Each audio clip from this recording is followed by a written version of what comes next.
नमस्ते माननीय एकनाथ पाडळे DYSP छत्रपती संभाजीनगर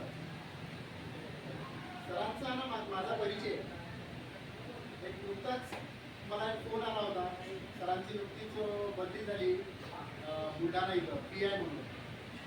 त्यावेळेस मला सरांचा नंबर मिळाला. त्याच्या 2 मिनिटाच्या सरांची माझा परिचय तेव्हा, पण सरांचं बोलणं, सरांचा जो स्वभाव हा अत्यंत मला आवडला. आणि साहित्यधारा बहुउद्देशीय सेवाभावी संस्था हे आतापर्यंत अशा व्यक्तींना वाव दिलेला आहे की जे खरंच त्यांचे कार्य आणि त्यांची प्रगती जी आहे ते त्या लेवलला डिझर्व करते. तसेच बुलढाण्यालाही आम्ही चलो बुद्ध की ओर जेव्हा एक मीटिंग हा कार्यक्रम घेण्याच्या वेळेस मीटिंगची आयोजित केली, त्यावेळेस उपस्थित आमचे उस्ताद advocate Kasture sir, Dilip Kharat sir, Ankush Padgan हे सर्व उपस्थित होते. तेव्हा पाटळे सरही आमच्यासोबत उपस्थित होते. तर खरं म्हणजे तेव्हा सरांनी आम्हाला 2 तास तिथं त्यांचा एवढा बहुमूल्य वेळ दिला. त्या गोष्टी आमच्या लक्षात आल्या होत्या. आणि जेव्हा सरांची नियुक्ती झाली छत्रपती संभाजीनगर येथे, तेव्हा सरांनी मला स्वतः कॉल केला. सरांनी सांगितलं की सर माझी पोस्टिंग तुमच्या संभाजीनगरमध्ये झाली. त्यावेळेस एक अत्यंत आनंद झाला. आणि ज्या व्यक्तींनी एक तळागाळातून आपलं शिक्षण पूर्ण केलं आणि ह्या लेवलला आल्यानंतरही आपल्या ह्या पदाचा कुठल्याही पद्धतीचा गर्व न बाळगता आज स्वतःहून आपल्याला फोन करून सांगतात, अशा व्यक्तीला आमच्या साहित्यधारा बहुउद्देशीय सेवाभावी संस्थेच्या वतीने मी समाजरत्न पुरस्कार हा त्यांना प्रदान केलेला आहे. आपल्या सर्वांच्या उपस्थितीत सरांचाही स्वभाव, त्याचप्रमाणे त्यांचे चिरंजीव मेडिकल ऑफिसर जे नियुक्ती झालेल्या घाटीमध्ये संकेत कागाडे म्हणून, त्यांचाही स्वभाव आणि त्यांना चलो बुद्ध की ओर या कार्यक्रमाच्या अंतर्गत मी आदर्श प्रशासकीय अधिकारी हा पुरस्कारही प्रदान केलेला.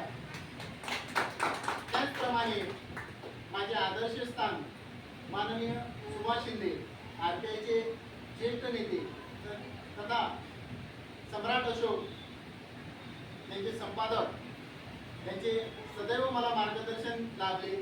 आज मी जेही तुमच्यासमोर उभा आहे त्यांच्या कृपेने.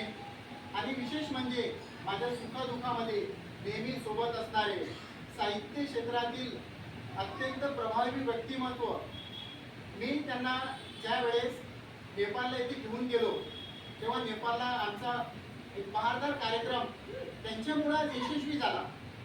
खरं म्हणजे जेव्हा आम्ही ट्रेनचं रिझर्वेशन केलं, ते रिझर्वेशन आम्ही वेटिंगवर असताना आमचे रिझर्वेशन सक्सेस नाही झाले. तर त्यावेळेस ॲडव्होकेट कस्तुरे सर जे आहे यांनी मला म्हटलं की सर आपण या परिस्थितीत आलो, आता इथून आपला संघर्ष सुरू आहे, आपल्याला एनी हाव कंडिशन आपल्याला नेपाळला जायचं आहे. तर त्यावेळेस नेपाळला आम्ही त्यांच्या मार्गदर्शनाअंतर्गत गेलो. खरं म्हणजे आयोजक मी होतो, परंतु त्या प्रोग्रामची रूपरेषा पूर्ण हँडल करणारे doctor advocate Vijaykumar Kasture sir, त्याचप्रमाणे डॉक्टर बबनराव महामुने, डॉक्टर दिलीप खरात सर यांचं मला मार्गदर्शन लाभलं. आणि आमचा नेपाळचा तिथं आंतरराष्ट्रीय कार्यक्रम हा एकदम यशस्वीपूर्ण सक्सेस झालेला होता. खरं तर त्यानंतर चलो बुद्ध की ओर इथेही आम्ही कार्यक्रम घेतला. तर हे सर्व योग्य अयोग्य काय असते, साहित्यामध्ये कुठल्या पद्धतीनं कशी रूपरेषा असावी हे सर्व मार्गदर्शन केल्यानंतर आमचे जेव्हा कार्यक्रम यशस्वी झाले तेव्हा मी त्यांना उस्ताद माझा ते जाहीर केले की नाही माझे उस्ताद म्हणून आहे.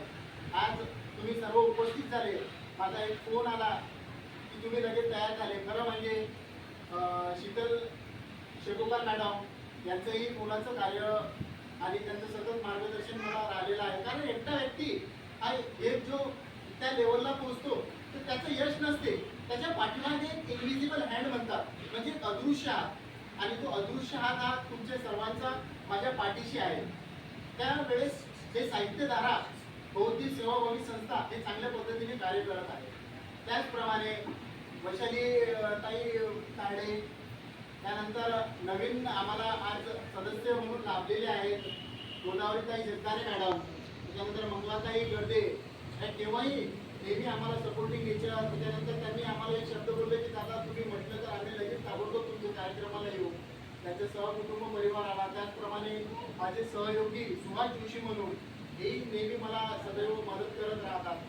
तर या सर्व पाठीमागं आपण सर्व आला तर मी साहित्यधारा बहुउद्देशीय सेवाभावी संस्थेच्या वतीने आपले आभार व्यक्त करतो. आणि नुकताच आणखी आपण सर्व उपस्थित आहे तर आपलं अशीच साथ असू द्या. येत्या 26 नोव्हेंबरला एक मोठा कार्यक्रम आपण आयोजित करणार आहोत संविधान दिन. तर त्यावेळेसही आपण सर्व उपस्थित असाल अशी आशा व्यक्त करतो आणि माझे शब्द संपवतो.